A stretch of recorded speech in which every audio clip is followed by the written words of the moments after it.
એટલે અત્યારે જે લોકો વાત કરે છે, જેમ કે ઈસુદાન ગઢવીએ કરી, પ્રવીણ રામે કરી, ચૈતર વસાવાએ કરી, કે અમે મીડિયાના માધ્યમ થકી આ વાત જાણી, બહુ દુઃખ થયું, આમ ને તેમ, ઉલ્લુ બનાવે છે.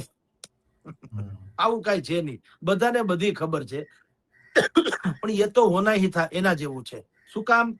દરેક લોકો જે આ અત્યારે જેમ કરશનભાઈ ભાદ્રકા એ પણ રાજીનામું આપ્યું હતું, એને ખુલ્લે આમ કીધું, હજી આને કીધું નથી, આવતીકાલે પ્રેસ કોન્ફરન્સ છે એમાં કેસે.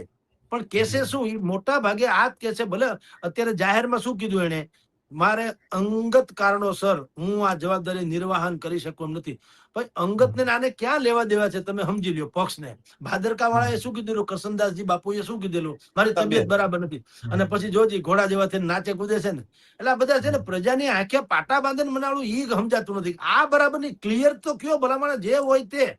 એમાં શું ફેર પડે? ભાઈ અમને ડખો છે, એમાં હું વાંધો? તો હળવા થઈ જવાય. હવે આ બંને અધ્યાર રાખે એટલે હું ઢોલ પીટાશે, પત્રકારો ખૂંચે એવા પ્રશ્ન કરશે, અને આ લોકો જેવા તેવા જવાબ આપે. પ્રવીણ રામ જેવા પ્રવીણ રામ જે 108 દિવસ જેલમાં રહ્યા, એમ કે મને ખબર નથી, માધ્યમ થકી ખબર પડી. શું ભલામણ? તો તમે ત્યાં જેલમાં હું હનુમાન ચાલીસા બોલતા હતા? એવું હોય કઈ? આખી કેરિયર જયારે કોઈ બદલાવતા હોય તો કઈ સંકેત ન મળ્યા હોય કે આવું થાય? અને જો માની લો કે 108 દિવસ જેલમાં રહેવા છતાં તમારો બિલકુલ નજીકનો સાથી શું કરવાનો છે તમને જો ખબર ન પડતી, તો તમે નેતા થવાના લાયક નથી. તો તમને આ પ્રજાના હિતની ક્યાંથી ખબર પડે?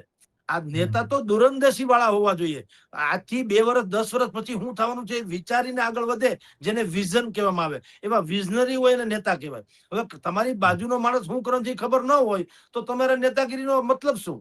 પણ બધા ઉલ્લુ બનાવે છે.